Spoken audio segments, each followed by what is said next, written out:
It's the 8th of March, a special day set aside to celebrate women all over the world. And here on Business Morning on Channels Television, we surely would do that. You're welcome. I'm Ini John Mekwa.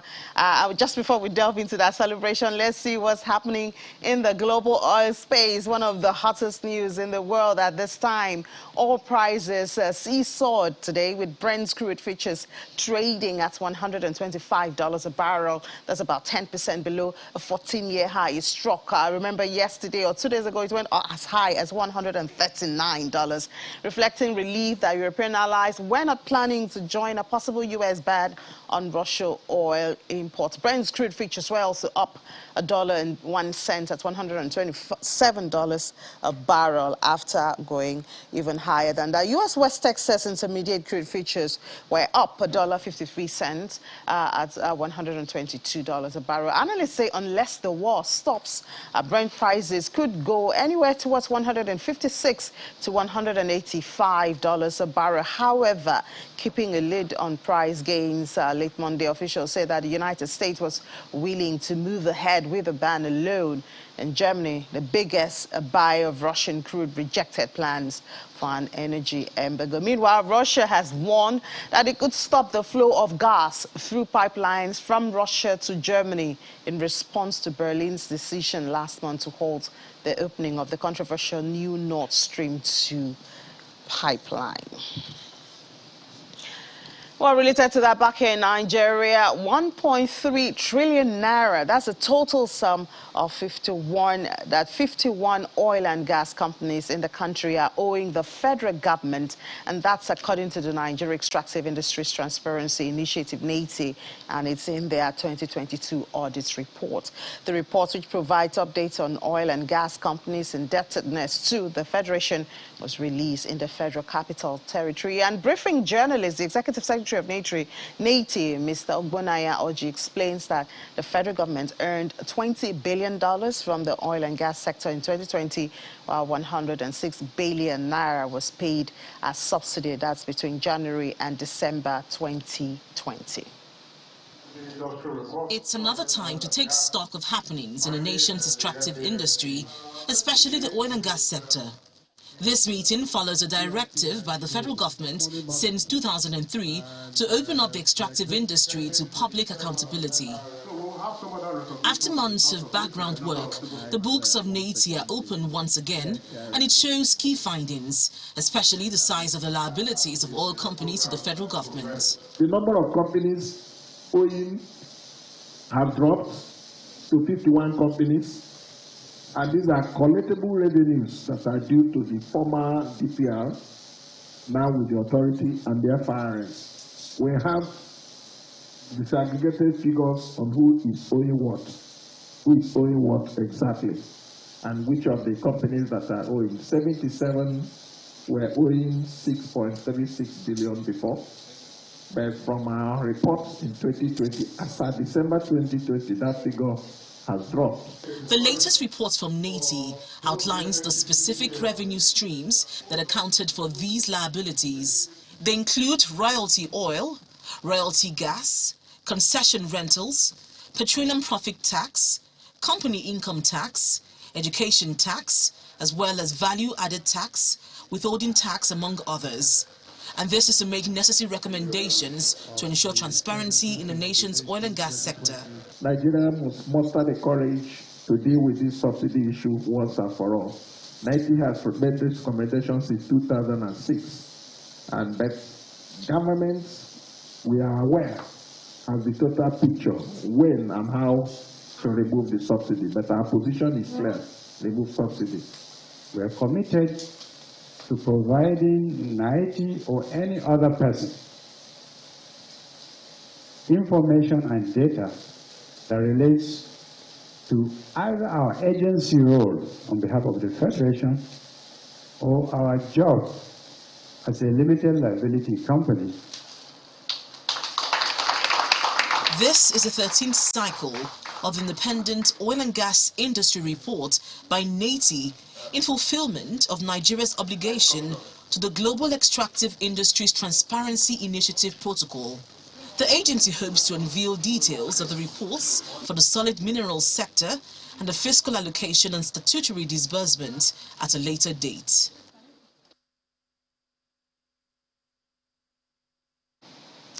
You're welcome back, and now let's go to the International Women's Day celebration. According to Faith Foundation, most businesses in Nigeria are youth-led, and an increasing number of businesses are being led by female. From their survey, it shows that 67% of entrepreneurs fall in the age of between 18 and 35, while 43% of business owners are women. Now we have the Executive Director of Faith Foundation, Adenike Adeyemi, joining us now to tell us and celebrate today. Happy Women's Day. Same to you. Happy Women's Day Happy too. Women's Day to you. So we have the theme for this year as Gender Equality Today for a Sustainable Tomorrow. But I think we captured that in the Breaking the Bias. Yes, we have. Very well. Okay. Yes, because if you think about breaking the bias, it's removing all the barriers that don't make everybody in the society attain to their highest potential.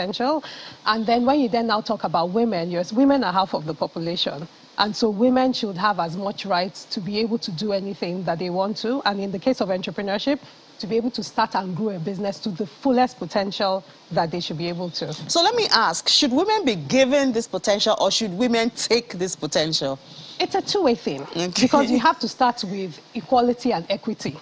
So if you're saying giving and taking, you have to say where are women at the moment? So where are women at the moment? Women make up about 43% of business owners in Nigeria. But if you look at the kind of businesses women own, they're mostly micro and very small businesses. Very few women, less than a third of women actually own very growth stage businesses. So part of equity and equality is also making sure that we make more women, not just come into the entrepreneurship space, but provide the capital, the policy, the support, the enablement to be able to grow and build Who should do this? It's all stakeholders in the space. So first off, from the government perspective, providing the enablement and the enabling environment at the federal and at the state level. From the private sector space and even from public sector is also the capital, because part of the constraints that a lot of women face is having capital and growth stage capital. When you're required for things like collateral requirements, a lot of women don't have landed assets. So being able to provide flexibility in a way to allow women the opportunity to access and seek growth stage funding for that. And then the technical support, I think even involvement of women, even in the regulatory space around policy-making decisions that have to do with the business environment is also important and critical. I guess that takes us back to, the bills that were thrown out by the lawmakers, because that is one way to get women into the policy-making space. It is, because if you're designing programs and funding around women, if you don't understand the particular challenges that a women-led business face, you will not design policies and programs that are critical to that. So having a very strong representation of women at the federal and at the state level, making this, reviewing and making policies around doing the business and across different sectors is very important to also enabling women in the entrepreneurship What space. is the nation losing by not having women in this leadership and key areas? You're losing the potential of 50% of your population. That really is it. You're losing, so whatever GDP we have now, whatever productivity level we have, It's just 50% of what we would have had. Yes, yes. And then you're losing the dynamism, the energy. I think men and women both bring a lot of things to the table. But women in particular are able to do a lot of things well. Look at the pandemic, for example. Women were either still working and or running businesses while also running homes at the same time. And it's quite a lot of challenge. Multitasking. It's multitasking around that. So bringing women to the table equally as men really would help to also improve our productivity, our capacity as a nation. The same thing we also talk about young people, to say that we have a nation that is largely youth-led or has a larger youth population. If we don't have young people in positions of leadership, we have the same thing too. And it's the same thing for me when we're also having conversations about women too. Okay, so even you just mentioned the pandemic, and reports have shown that women are part of the left behind. The pandemic, of course, it did harm to a lot of people, to everybody, but the women seem to be the highest victim. Now, it would be interesting to know what are the specifics that should be considered in the SME space, in the business space, that will make women more productive. Women have some you know, naturally required specifics which the men may not require? What are some of those things that should be put in place to allow the woman function optimally in the business space? Thank you for that. That's a great question. If we set the context for what happened in COVID, particularly in the initial part in Nigeria, where we had the lockdown measures. So quite a lot of women who were in the hospitality, in the agribusiness space, who were in the essential services space and could have the opportunity to be able to move back, they were significantly impacted. In the survey that we did in the State of Entrepreneurship Report for 2021, one of the things that we saw was that about 70% of women had significant impact during the pandemic because they were much more impacted by the restrictions. So the women were caregivers in a lot of cases, either caregivers to their parents or caregivers to their children or their families. And so they were having to juggle running the business from the home and also the restrictions around movement, even practical things around when people had to get permits to move goods and services across states. Women had much more impact on that because people would less likely stop a man moving goods on the road and ask for a permit than they would a woman and say, okay, you need to go back home. So even a lot of cultural barriers and challenges were also impacting women. But what are the opportunities the pandemic created? It created the opportunities around technology, and women are much more amenable and they adopt digital technology faster. So being able to give women the opportunity to empower themselves, being able to digitize their businesses, their operations, take advantage of digital marketing opportunities and platforms to be able to promote their businesses is very important. So it's not a one-size-fits-all. It's being able to look and say, what is the stage of a woman-led business? So the way you approach a women-led micro business is very different from a small or a medium business. And also even looking at sectors. So the way you approach and support a woman in the education space is probably going to be different from the creative space. So we can't have a one program. You have to dimension it and say, what is the challenge? How do we get women's voices at the table to get their feedback on the challenges they have, where they want support, investing in that support, learning, and then giving feedback on what has worked or what can be improved. Yeah, so what you just said now just reminds me of one of the things in your report about innovation. Yeah. How receptive are women to new ways of doing things, especially when it has to do with technology? Because sometimes it feels like it's the youth or it's the boys, not even the men, but the boys who embrace, when you talk about technology and creative, innovative ways of doing things. How receptive are women in that area? So we found out that women were actually more amenable and very receptible to digital technology than men. I'll give you a perfect example that we all know. If you look at WhatsApp, who uses WhatsApp more? Your uncles or your aunties? It's your mommies and your aunties. So that's an example because it's in the tool, it's in their hands, whether they're home, whether they're at work, there's that use, and what technology does is that it democratizes access. So the important thing is being able to help, train, and provide support for women to be able to use them effectively to grow their business. So not just the always obvious thing is using things like Facebook, Instagram, TikTok and all of that, but even helping them to see their tools, their resources, a lot of them even for free or discount access that you can use to manage your inventory, your procurement, your financial reporting, record keeping and all of that. So really showing them all the resources that are available and how they can use that to better understand their business, better manage their business finance, better understand their target market and learn and provide more visibility for their products and their services. And this speaks to educating the woman, educating the girl child at different stages of their life. And the cost of data, the cost of these skills is also another thing. It is expensive, yes, and that's where policy and regulations come from. So, and that's not just even for women businesses, it's across the board. Exactly. Making digital infrastructure and technology amenable to everybody from young and growing up. But then again, like you said, it's also providing the knowledge, the tools, the enablement. There's a program we do called Aspiring Entrepreneurs Digital, where we help people to learn how to use and place their, and to learn how to take advantage of digital platforms to be able to grow their businesses. And there are quite a lot of programs that are doing this already. So really making sure that those programs are as free and as accessible as they can be. And talking about programs, I know that Faith Foundation, you have the Ginger program, you have the Agripreneur. How are those programs going? So we have programs that cut across the different stages of entrepreneurship. So for those who are in the idea stage, those who are in the growth stage, and those who are in the scaling up stage. And what we've also done recently is also now realize that people need knowledge from particular sectoral perspectives. So for instance, the opportunities within the agribusiness space, investing in time and knowledge to help people to grow their business there. One of those is even understanding the opportunities for young people in the ginger space across the country. So we're also doing that. There are programs that we then do for people who are much matured, like our Emerging Entrepreneurs Program, for people who are at the growth stage, particularly for women who are at the growth stage and saying, okay, how do we help to support you to take your businesses to scale? And over 22 years, we continue to learn and develop our programs in a way that it's impactful for people at different entrepreneurial stages. And I would like to do, what do you think, or what from your research, is the driving force for a woman? Is it the passion for survival, or the desire to develop the innate talent? Because a lot of women, when you see them in business, it's like their motivation is, oh, I want to take care of my children, ensure that my children feed well and go to school. You know, that's what drives them into SMEs mostly.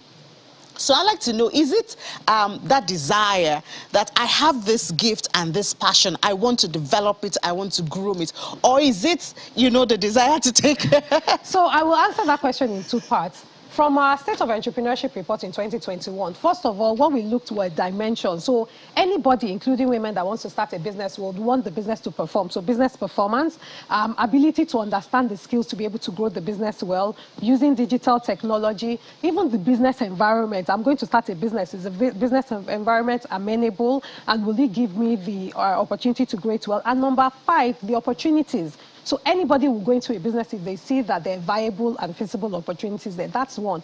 But particularly for women, what we're also seeing is that women are also providing not just that business part, but the social impact part.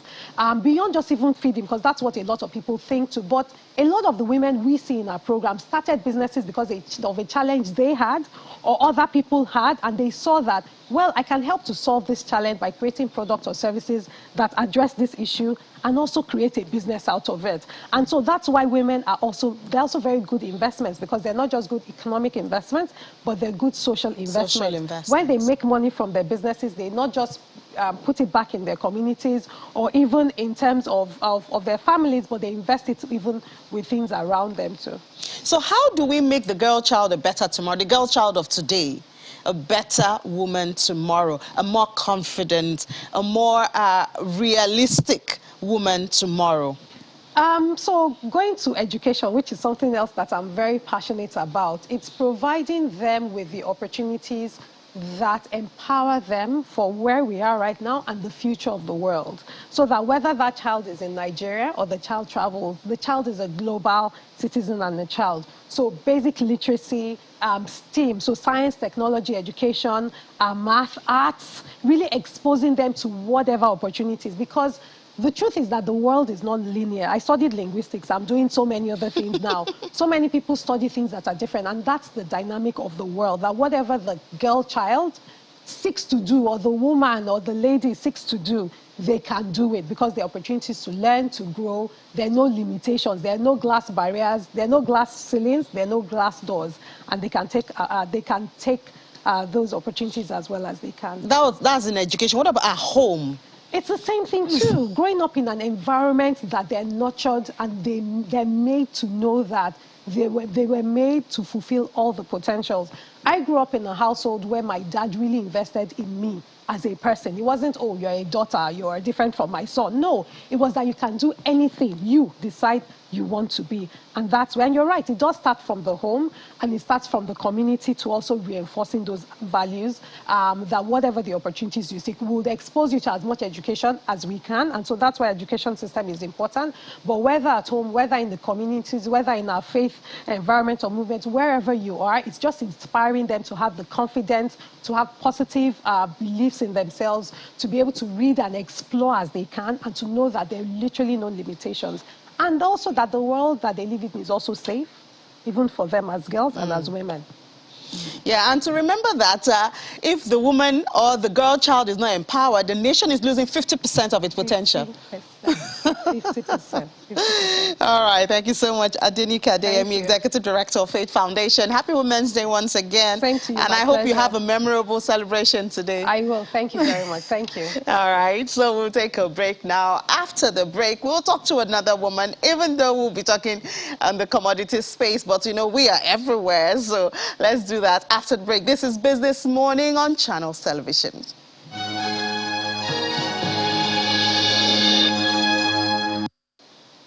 You're welcome back. You're still watching Business Morning here on Channels Television. Now, according to the 2020 Oil and Gas Audit Report for Nigeria, the federal government earned $20 billion from the oil and gas sector in 2020, with 106 billion naira paid as subsidy between January and December 2020. The Executive Secretary of the Nigeria Extractive Industries Transparency Initiative, Dr. Bunaya Oji, as we heard him earlier, explained that oil thefts, crude losses came to about 15 billion naira, with 349 cases of vandalism recorded in the year 2020. In all, the report reveals that the financial flows from the oil and gas sector between 2011 and 2020 stood at $394 billion. Now, following up on this conversation, we have another woman on the show, Bolale Agbaje, analyst with financial derivatives. Hi, Bolale. Happy Women's Day. Same to you. Thank God we are everywhere, so we can talk to women on everything. And empower women. And empower women, too. Thank you so much.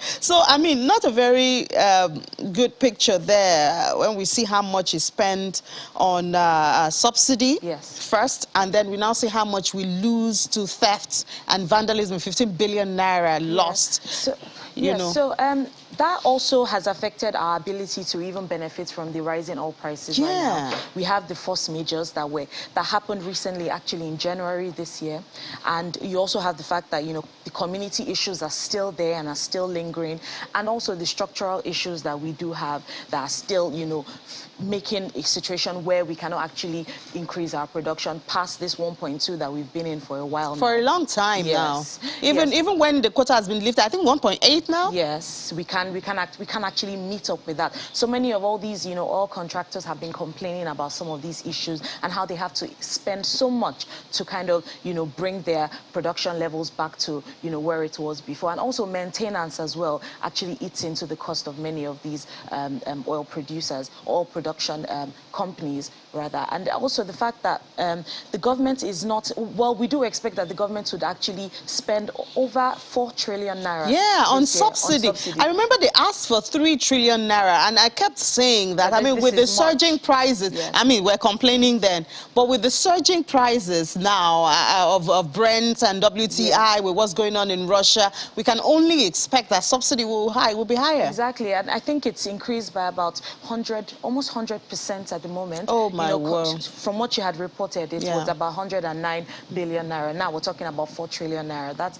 a ridiculous amount. So literally, most of these, you know, world agencies are expecting that Nigeria is obviously going to start borrowing again. Borrowing again. We have not finished paying the ones that we had. I know last year we talked a lot about the debt stock and all that. And that's why the NATI Executive Director or Secretary, Mr. Oji, Bunaya Oji, is asking, I mean, we have to do something about the subsidy.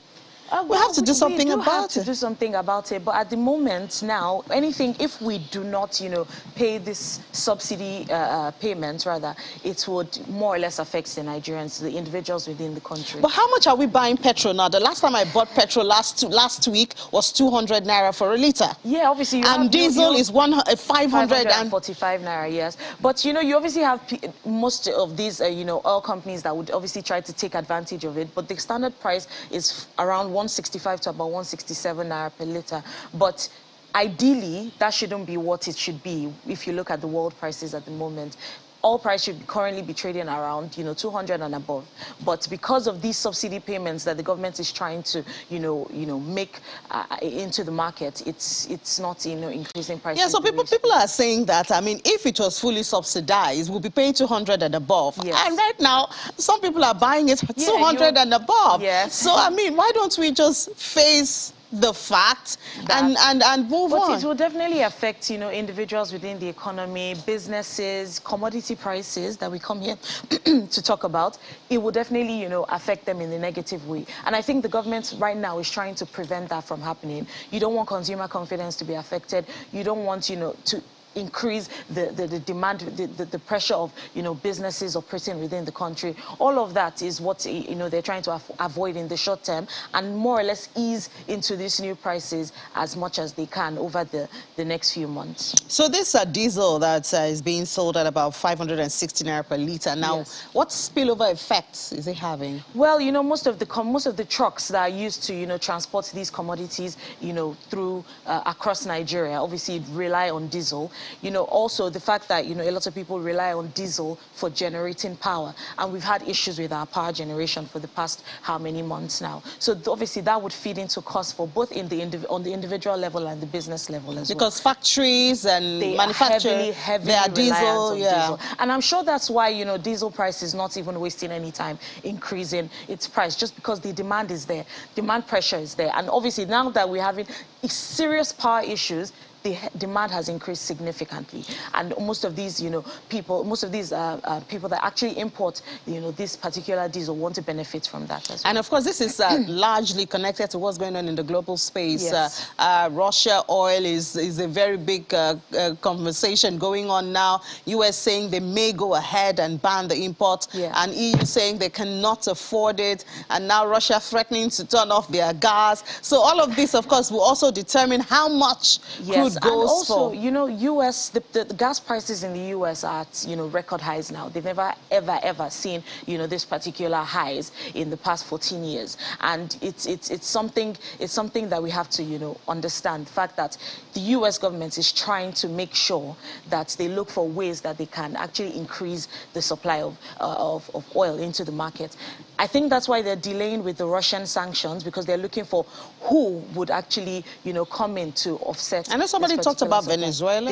They had actually met with Venezuela actually yesterday evening, and they had, started talks about removing the sanctions that was imposed by the Trump administration. And then the Iran ban too. Yes, I'm sure they will definitely fast track that, although we haven't seen any talks about that recently, but it's something that I'm sure they would look into. They're currently talking about it. I actually saw a report from the press secretary talking about the fact that it's on the table. They're trying to evaluate what's best for the US individual, and that's, going forward, that's what, whatever is best for them and reduces the cost would be most likely what they would, Do you see all of this pushing the world to embrace cleaner energy faster than the plan? So yes, so there's the story of stagflation, a situation where you have high inflation, high unemployment, and most analysts are suggesting that the Eurozone is actually moving towards the stagflation era rather. And so what then happens is that some analysts have actually come out to explain that obviously we had seen this when we had the first oil price shock in 1970s.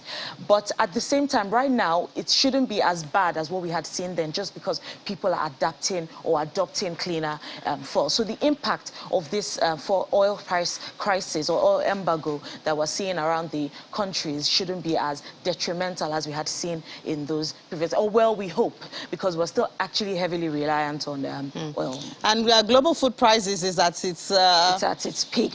It's at its peak right now, and we've seen the price of gold and so many other commodities increase significantly, especially the ones that Russia and Ukraine are, top producers of.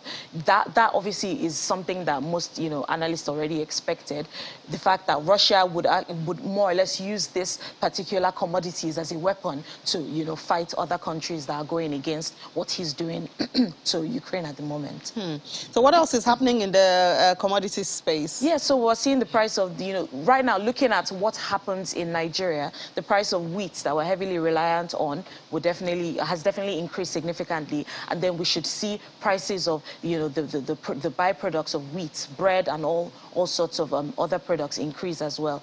The price of bread, I think, currently is about 600 to 700 naira per loaf, and this is definitely going to increase further. Wow. And Nigeria bread is a major staple for most Nigerians. It is, yes. And also corn, when you're talking about animal feeds, that obviously translates to the price of cow, and also... Remember the other time we talked about egg going for 80 naira for just one egg. Yes, and obviously this comes from the chickens that... but there's also the talks that, even though, indirectly, we'll still feel the impact, does Nigeria rely heavily on Russian wheat?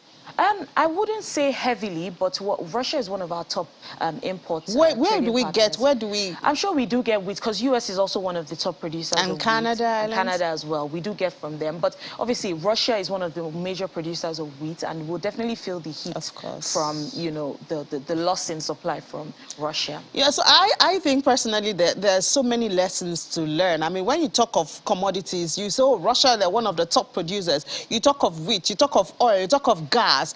Unfortunately for us, Russia is one of, you know, the best when it comes to production of several commodities within the market space. But, you know, at the moment, most of these countries like China are looking for ways to be less reliant on, you know, some of these countries because of situations like this. Yes, especially, and it's sad to say, because we had already moved towards globalization, and right now we're moving and globalization makes you rely on each other. Yes, exactly. And now we're talking about, you know, trying to make ourselves independent from other countries to prevent situations like this, which is not so great.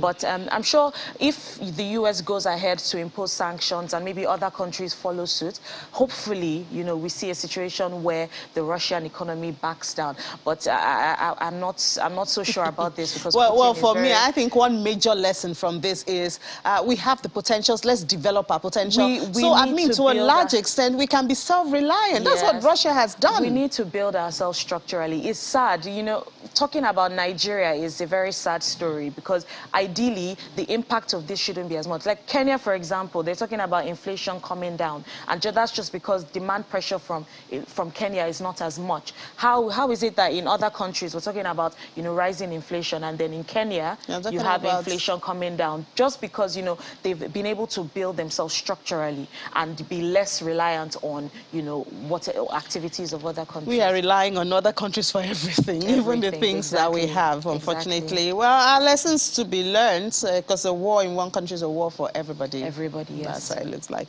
Well, thank you so much, Bolanle Agbaje, for analyzing these issues for us, and happy Women's Day once again. All right, we'll just take a moment. We'll be back to head to the markets.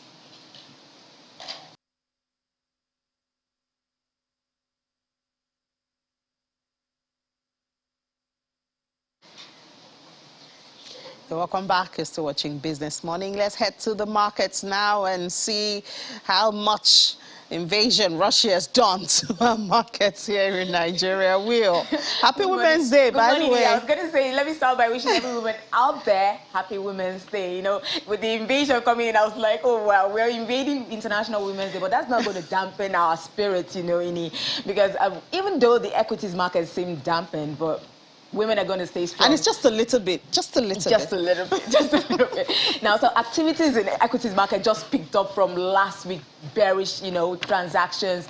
It, you know, left off, investors sold off Seplat, which was down 4.3%, and that left the market 0.01% lower, almost flattish there at 47,262.61 points.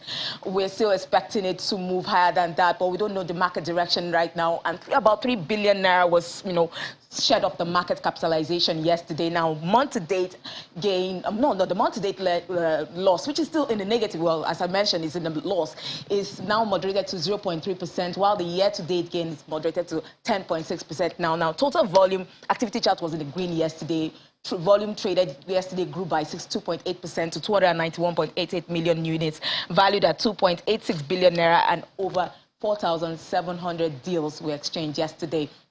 Now, the banking sector dominated top trades yesterday. We saw Jay's Bank in the lead with 75.46 million units of its shares transacted yesterday. GTCO was the most traded stock by value at 399.01 million naira. Now, moving to the sectors, we saw that the banking, consumer, insurance goods sectors were in the green, while industrial goods was flat, oil and gas was flat. Now, for banking, we saw that FBN, UBA, Zenith Bank boosted that counter. Consumer goods, we saw International Breweries and Dangote Sugar doing their magic. And in oil and gas, Seplat was the culprit there. It was down 4.26%. That translated to a 44 naira loss from its market, from its share price yesterday. And that, you know, affected the oil and gas counter. Now, NASD, there was, you know, did not perform any better, but we have Abdurrashid Momo, stockbroker at TLW Stockbrokers, tell us what's going on in the market. Good morning, Abdurrashid. Good morning, how are you? I'm very well, thank you. So the market yesterday, we've seen, you know, impressive earnings coming in from big names, yet investors are still trading cautiously. What are the technicals telling us? Well, let me start from the overall NSE ASI. I've always said that the market has a cycle, and the cycle is every 2 years, the market takes an extreme movement from overall all-time low to all-time highs. Now, what is happening, this current level in which the market is a very critical one, because let me start historically. In 2014, the market hit an all-time high of about 43,000 points, went down in 2016 to about 20,000 points. In 2018, it got about 45,000 points and came down to about 20,000 points. Now, the market is within, and these trends are getting higher. 47,000 points is the current level in which the market is. So it's a very, very strong resistance level. So that's why we are seeing a lot of markets are not the market, but I'll use the word flat. The market is trading sideways. Despite the fact that financials are coming in, we are not seeing true reflections. Some stocks are not actually reacting to what have been sent to the floor so far. So this level, this 47,000 points, actually it's a very strong resistance level. Until that level is broken, then market will remain the same. Oh, do you think the markets will, that level, I mean, that will be broken anytime soon? I don't want to be, I would say good news or bad news. We need to break that level. We need to break, because, I told you, every 2 years, the market does a cycle. 2022 is the second cycle of what we are seeing. So the market needs, if the market doesn't break that level, there's going to be a correction to the downside. Okay. But for now, financials are good, so market will just remain flat. Okay. Watch out for that. Now, Seplat triggered the pullback in the oil and gas index yesterday, losing 44 naira. Are investors slamming the brakes on Seplat despite the rally in global crude oil prices, now also with the recent acquisition of Mobil Producing in Nigeria? Well, what I see for Seplat, number one, it has made an all-time high, right? In terms of financials, they came from a loss position to profit. And when that was announced, I think the price was about $73 per barrel. Then it's now over 100 and something dollars. So that will still reflect more on their bottom line. But technically, this rise for Seplat, this is just the beginning. We are in a very strong wave. We call it wave in Elliott. We call it wave 3. Wave 3 is always one of the strongest waves in technical analysis. So Seplat, no matter we see, there's still going to be even more. There is going to trigger, let's say, to be modest. I'm looking at about 1,003, 1,004 in terms of the price. Okay, so what is your outlook for the rest of the week? You mentioned that we'll probably be trading flattish, but what do you think is going to happen? Until start seeing stocks like okay, the ones we talk of the ones that have brought in their financials so far. We need to see stocks like Zenith breaking about 28 naira plus. But for now, the current resistance level is about 27 naira 40 kobo. Prices need to break that level for now before we know we know the true position of the market. But for now, the market is just range bound. Thank you so much, Abdul Rashid Momo, stockbroker at TRW Stockbrokers. Thank you so much for coming on the program. Thank you. Yes, please. So moving on to the fixed income market, we saw that the bond markets closed bullish yesterday. We saw emphasis on the 2026, 2036, and 2042 papers. Across the curve, there were, yields kept going down. And similarly for the NTB market, we saw that happening as well. The Treasury bills market closed with mixed sentiments and moved on to close. The NTB remained unchanged at the close of trading yesterday.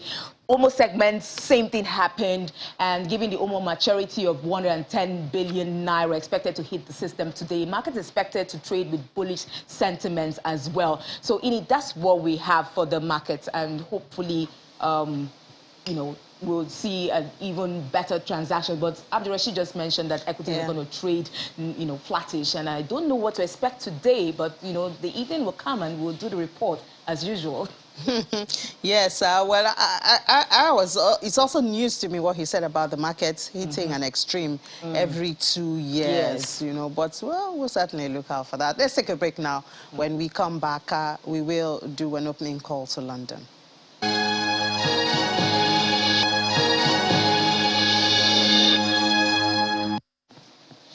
Welcome back. Well, it's day 12 of the war in Ukraine brought about by Russia, and the President, Volodymyr Zelensky, is set to have a video meeting with UK MPs today. Juliana certainly should have an idea of what direction the conversation will go. That's why we have hello, Juliana. First of all, happy Women's Day, Juliana. Yes, happy International Women's Day to you, Annie, and to the entire female crew at Channels Television, and to all women across the world who are watching us this morning. Thank you so much. So have you been able to snoop around to get a little bit of info about this meeting between Zelensky and the MPs? Well, it's going to be an extraordinary address, certainly historic, something that's never happened before in the Palace of Westminster, in the House of Commons. Sir Lindsay Hoyle, who is the Commons Speaker, has granted Volodymyr Zelensky, possibly the most famous man on the planet at the moment, an opportunity to address MPs. The chambers will be absolutely a jam-packed ram. I know that a series of screens were put in place in the Commons yesterday. Of course, they were there last year during the height of the pandemic, because so many MPs were dialing in from home, that it will be a very different scenario today. The address will be taking place at 5 p.m. local London time, which is GMT, which I believe will be 6 o'clock in Nigeria. But there will be no questions, so this will not be a meeting. There will be no opportunity for Q&A, but Volodymyr Zelensky is expected to speak in Ukrainian. However, there will be an English translation, and he will be thanking the British public. We know the British public have raised over £1 million. The British government have tried to supply as many medical aid equipment as possible, as well as NHS Scotland. I believe they supplied over 3 million medical equipment. But they'll also the President is also expected to ask for Britain to pile the pressure on NATO allies to try and create a no-fly zone above Ukraine, which is a huge sticking point, because we know once that happens, NATO members would have to shoot down Russian aircraft, essentially triggering World War III. We already had that eerie nuclear threat on Thursday and Friday, and NATO want to avoid that. But yes, it is going to be extraordinary, certainly historic, and of course I will be having my ear listening closely to the screen. Yeah, we'll also be doing that over here, Juliana. And there's still reactions to the refugee policy and also the issue on visa appointments for Ukraine refugees. What would people like to see to stop the criticism we've been hearing for days now? Well, they want Britain to welcome more Ukrainians. I think that's really the sticking point. It'll be interesting to see if Volodymyr Zelensky mentions it today. Probably not. But we know that 1.7 million Ukrainians have fled the war zone currently, and according to the latest reports, only 300 Ukrainians have been granted access into the UK. I believe there have been over 10,000 applications, and it's just not good enough, quite frankly. We know that bordering countries who are in the EU, who are in Europe, have taken the bulk of the refugee crisis, including Poland, but there are hundreds of Ukrainians that are now starting to pile up on the Calais border, and the French embassy are turning them away. They're asking them to go to Britain because Britain have promised to do more. They're not doing more. At the moment, there are two routes into the UK for anybody in Ukraine. One is through a family connection, and the other is through a sponsor or a guarantor.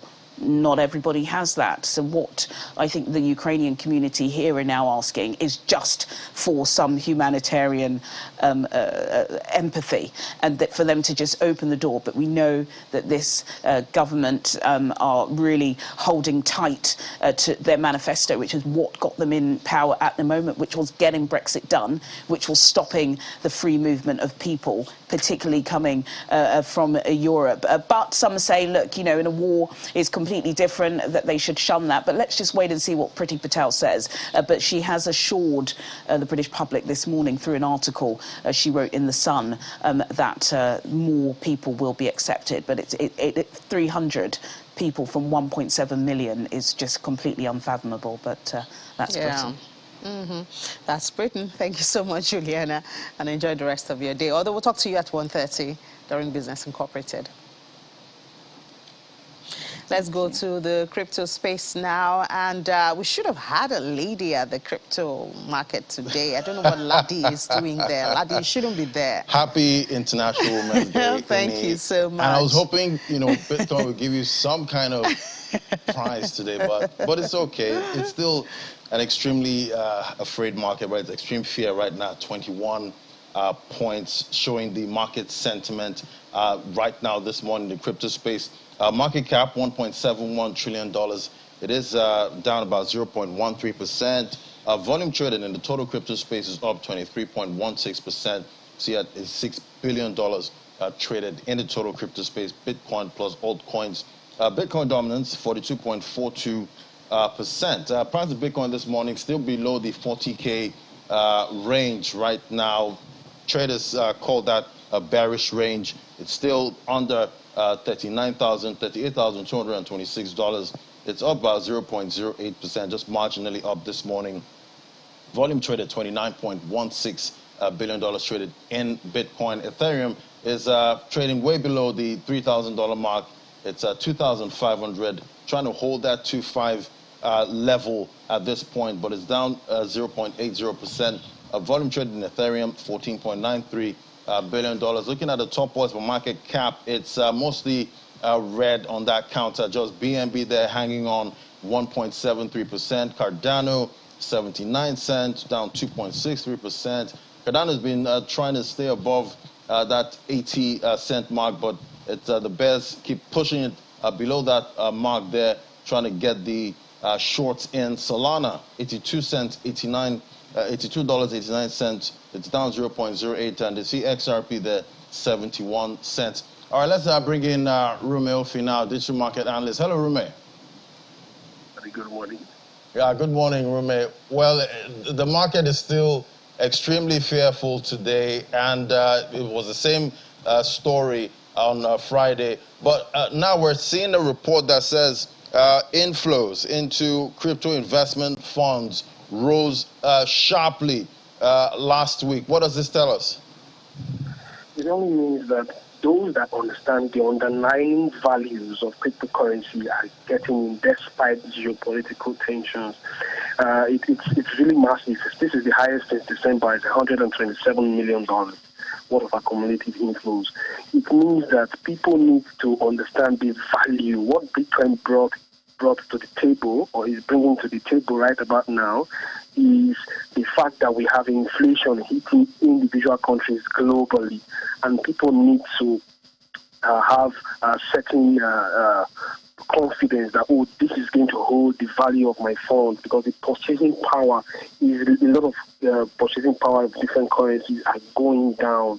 So this is more like holding it for them to say, oh, Bitcoin has actually proven itself over the years that it can hold value. It just depends on the challenges we have now is the fact that people don't understand that this can be a better store of value. Why? Because they don't have the right knowledge. Because if they have the right knowledge, they are going to at least edge part of their portfolios to this. This is money built on transparency. The blockchain is transparent. You can see. Yeah, but Rumi, let's not forget, Bitcoin is down about 50% from the all-time high. Yes. Bitcoin is down about 50% from all-time high. Yes, it's correct. Because a lot of people that are going to be scared because of that is the fact that they see it as an investment. This is beyond that. Bitcoin is beyond that. It is just young, just 13 years, right? You can compare it to the stock market or gold market that has been for years. This is 13 years and has done market capitalization of $1.8 trillion, almost $2 trillion on point. Bitcoin has done $1 trillion. So let us be patient. But people just see it as a way to just make money short term and leave it. People that have bought Bitcoin when it was $2 in 2011, by now have made a lot of money. That is why some of us believe in this system. As more people get involved, they need to see that it's a way to hedge against inflation. You see the figures everywhere. Yeah, you see the figures everywhere. Let's just be patient. And it has also proven the fact that against geopolitical tensions, this is a way we can actually put in add value against sanctions, or so more like an alternative monetary system, which I believe the world government is going to put regulations to in the future. All right, Rumi, I guess some are in it for the tech, some for the money. Thank you so much, Rumi. Thank you very much, Ladi. All right, so Ini, it's a mixed bag, but we're getting some respite in the market at this point. We see Wave there up about 29.14%. So some alts are giving some profit this morning. Yeah, well, I'd like to call what Rumer was saying the gospel of patience. Patience. Patience. Exactly. Until the next all-time high comes our way. Not easy being patient in a scary market. In a scary, a fearful market, yes. All right, Ladi, thank you so much for that. Thank you so much for also being a part of the program today. We'll have another one tomorrow, but 1:30, we will have Business Incorporated to give you update from the world of business. And don't forget, celebrate the woman that you are, or celebrate the woman around you. Happy International Women's Day today. I'm Ini John Mekwa.